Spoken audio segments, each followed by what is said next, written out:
కోసం చూస్తున్నారా? ఐటీలో కెరియర్ బిల్డ్ చూసుకోవాలనుకుంటున్నారా? అయితే సమాధానం కోడింగ్ ట్యూటర్. మంచిగా చేసావు. ఇదే సెలబ్రిటీస్ విషయంలో ఇలాంటి ఎలిమినేషన్ జరిగితే యాక్సెప్ట్ చేస్తారా? దట్స్ మై బిగ్గెస్ట్ క్వశ్చన్ అన్న ఒక తమ్నైల్ చూడగానే వామ్మో ఏంటి ఏంటి ఇలా పెట్టేసింది అని ఒక్కసారి వీడియో అంతా చూసాను. యా ఏంట్రా అంత పెయిన్ఫుల్, ఆ లోపల ఉన్నదంతా బయటికి.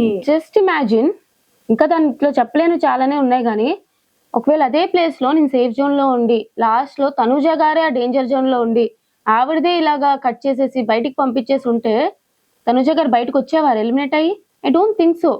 వాళ్ళు ఏదో ఒకటి చేసి మీరు ఇట్లా చేశారు కాబట్టి తనుజ గారిని ఇంట్లో ఉంచుతున్నాను, సుమన్ గారిని పంపించేయడం అని చెప్పడం కానీ, లేదా దిస్ ఇస్ ఎ ప్రాంక్ అంటారు, లేదా this is a secret room అంటారు. మొత్తానికి ఆవిడ అయితే ఇంట్లో పెట్టేవారు. బట్ నేను అక్కడ ఉన్నాను కాబట్టి నన్ను పంపారు. That's what happened. అంటే కామనర్ కి వాల్యూ లేదు, సెలబ్రిటీకి అయితే వాల్యూ ఉంది, రెస్పెక్ట్ ఉంది అంటాం. కామనర్ సెలబ్రిటీ అని పక్కన పెట్టేస్తే వాళ్ళకి ఫేవర్ గా ఉండే వాళ్ళకి వాల్యూ ఉంది, వాళ్ళకి ఫేవరిజం ఎవరైతే చేయట్లేదో వాళ్ళకి వాల్యూ లేదు అనేది నా ఫీలింగ్. ఎవరికి ఫేవరిజం? ఆబ్వియస్లీ నాకైతే హౌస్ లో బర్నీ గారికి అండ్ తనుజ గారికి చాలా ఫేవరెటిజం జరుగుతుంది అనేది నా belief. That's what is happening. ఎందుకు మరి అందరినీ చెప్పాలంటే ఇప్పుడు నేను ఆడియన్స్ ఓటింగ్ వల్ల బయటికి పోలే, ఇప్పుడు నన్ను రీఎంట్రీ అంటే ఓకే అని అనుకుందాం.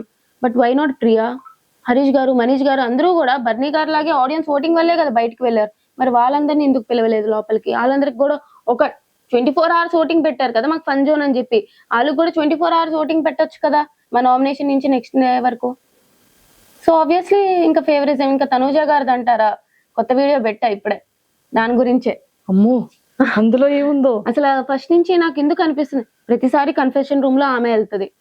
ఇప్పుడు కళ్యాణ్ కెప్టెన్ అయినప్పుడు వావ్ వాట్ ఏ నైస్ అని చెప్పి ఒక 20 seconds 30 seconds లో అయిపిచ్చేసారు. ఆ రోజు అక్కర్లేని పాయింట్ కి 30 minutes నించోబెట్టి తనుజ గారితో డిస్కషన్లు. ఇప్పుడు డెమాన్ పవన్ ది ఏదో చెప్పారు కాల్ది, అదంతా సోది, అట్లాంటిది ఏం జరగలేదు. బట్ వీడు కెప్టెన్ అయినా ఇండైరెక్ట్ గా ఏదో హెల్ప్ వాళ్ళు కెప్టెన్ అయినట్టు క్రియేట్ చేశారు. ఆ వీడియో వెళ్ళి తనుజ గారికి చూపించారు. మొన్న గోల్డెన్ బజార్ లో సంచాలక్ క్లియర్ గా ఫెయిల్ అయింది. ఆ ఫెయిల్ అయినప్పుడు ఓకే పర్లేదు, సంచాలక్ డెసిషన్ ఈస్ ఫేర్ అన్నారు. నేను సంచాలక్ గా చేసినప్పుడు కరెక్ట్ డెసిషన్ తీసుకున్నా సరే నాకు 3 days ఒకే బట్టలు వేసుకోవాలని పనిష్మెంట్ ఇచ్చారు. సో ఆబ్వియస్లీ తనుజ గారు బిగ్ బాస్ గారికి ముద్దు బిడ్డ అన్నట్టు అనిపిదా మాకు? అమ్మో ఇంత పెద్ద లాజిక్ ఉందా? ఓకే, సో ఇవన్నీ క్రాస్ చెక్ చేసుకున్నాం. Yes. Okay, big boss overall journey నచ్చలేదు. ఇందులో నీకు బాగా కనెక్ట్ అయిన కంటెస్టెంట్స్ ఎవరు బిగ్ బాస్ హౌస్ లో? ఇప్పుడు కళ్యాణ్ ఆఫ్ కోర్స్. మీ ఇద్దరి క్యూటెస్ట్ మార్నింగ్, మీ ఇద్దరి క్యూటెస్ట్ ఫైటింగ్, మీరిద్దరు పాప నా ఇష్టం రా అని పిల్లతో ఎందుకు కొట్టావరా?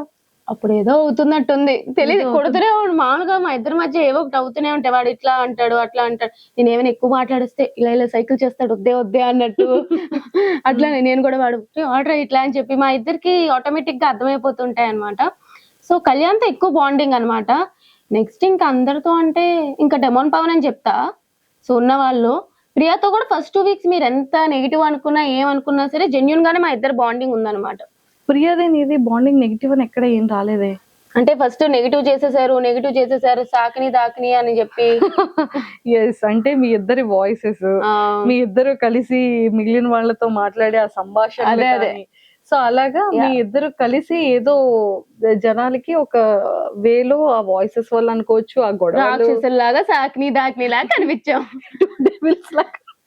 పర్లేదులేండి తెలిసిందే కదా. బట్ ప్రియాతో కూడా నాకు జెన్యున్ బాండే ఉంది. సో ఫస్ట్ నుంచి మాది ఉంటారు. నాకు కళ్యాణ్, డెమాన్ పవన్, ప్రియా వీళ్ళు ముగ్గురు బాగా కనెక్టెడ్. ఎస్, హౌస్ లో కళ్యాణ్ తర్వాత మళ్ళీ ఎవరు ఫేవర్? డెమాన్ పవన్. టాప్ 5 లో నీ అనాలిసిస్ ప్రకారం ఎవరు ఉంటారు అనుకుంటున్నారు? విన్నర్ తనుజ, రన్నర్ నాకు తెలిసి మాన్యుల్, 3rd పొజిషన్ లో పెడితే కళ్యాణ్ పెడతారు. ఒక 2 కామనర్స్ ఉండాలి కాబట్టి డెమాన్ పవన్ కూడా 4th పొజిషన్ లో పెడతారేమో. ఆర్ఎల్స్ బర్నీ గారు ఫేవరెట్ కాబట్టి బర్నీ గారిని 4th పెట్టి డెమాన్ పవన్ 5th పొజిషన్ లో పెడతారు. వీళ్ళు 5 ఉంటారు అనుకుంటున్నాను. వీళ్ళు 5 ఉంటారు. ఆర్డర్ కూడా ఇదే ఉండొచ్చు. ఓకే, నెక్స్ట్ ఈ కమింగ్ వీక్ ఎవరు ఎలిమినేట్ అయ్యే ఛాన్సెస్ ఉందంటావు? ఇప్పుడు ఎవరు నామినేషన్ లో ఉన్నారో తెలియదు కదా. నార్మల్ గా అయితే గౌరవ్ అవ్వాలి. నిఖిల్ అసలు వైల్డ్ కార్డ్స్ అయితే ఏం చేయట్లేదు, కానీ కనిపించట్లే. అమ్మాయిలు ఓకే, ఇప్పుడు మాధురి గారు కూడా వచ్చేసారు కాబట్టి ఇంకా వైల్డ్ కార్డ్స్ లో ఎవరున్నారు లోపల? ఎవరు లేరు అమ్మాయిలు. అబ్బాయిలు 3 ఉన్నారు. 3 కూడా టప్పమని వచ్చేస్తారు. టపాటపని వచ్చేస్తారు. వాళ్ళు నామినేషన్ లోకి వచ్చారంటే నెక్స్ట్ వైల్డ్ కార్డ్స్ ముగ్గురు తప్పటప్పమని వచ్చేస్తారు, ఓజీవస్ వాళ్ళు కంటిన్యూ అవుతారు అంతే. అంతే. ఓ సూపర్. సో మొత్తానికైతే టాప్ 5 లిస్ట్ కూడా చెప్పేసావు. ఓకే రా, బిఫోర్ నీ సాఫ్ట్వేర్ జర్నీ ఎలా ఉంది, ఇప్పుడు నెక్స్ట్ సాఫ్ట్వేర్ కంటిన్యూ చేస్తావా, ఇండస్ట్రీలో ఉంటావా? లేదు కంటిన్యూ చేస్తా, బట్ ఈ లోపు ఏమైనా మంచి మంచి రోల్స్ వచ్చినా లేదా చిన్న చిన్నవి ఏమైనా వచ్చినా సరే I will take it. But మరీ ఇదే ప్రొఫెషన్ అని చెప్పి ఐ డోంట్ నో, అంటే ఈ ప్రొఫెషన్ అనేది ఎక్కువ నమ్మకం ఉండదు కదా ఏ టైంలో ఉంటుందో లేదో.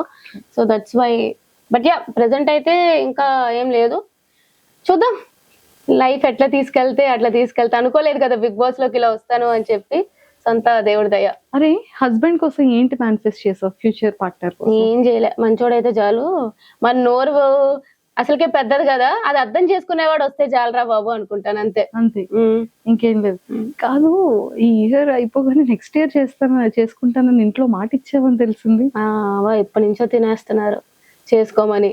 నేను నెక్స్ట్ ఇయర్ అన్నా, ఇప్పుడు కొంచెం గ్యాప్ ఇద్దాం, ఇప్పుడే కదా మళ్ళీ ఇట్లా వచ్చింది.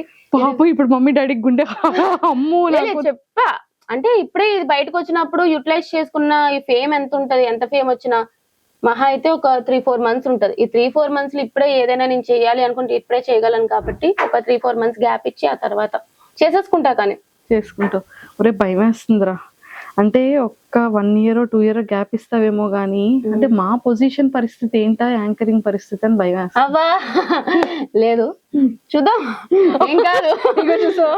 ఏం పర్లేదు, చూద్దాం అంటుంది అంటే ఏదో పెద్ద స్కెచ్ లోనే ఉంది. ఓకే, యాంకరింగ్ ఎవరైతే నన్ను కావాలనుకుంటున్నారో ఛానల్స్ అందరూ ప్లీజ్ కాంటాక్ట్ మీ, చేసేద్దాం, షోని ఇచ్చేద్దాం. ఒకవేళ మా ఛానల్లోనే అడిగితే మళ్ళీ ఏమైనా ప్లేస్ ఉంటదంట? అయ్యో మీరు అక్కడ నేను ఇంకా ఇక్కడ. భయం వేస్తుందిరా. గురువుని మించిన శిష్యురాలు అవుతే మంచిదే కదా. అంతే అంటావు? అంతే. కానీ గురువు పొజిషన్ ఇచ్చేసావు.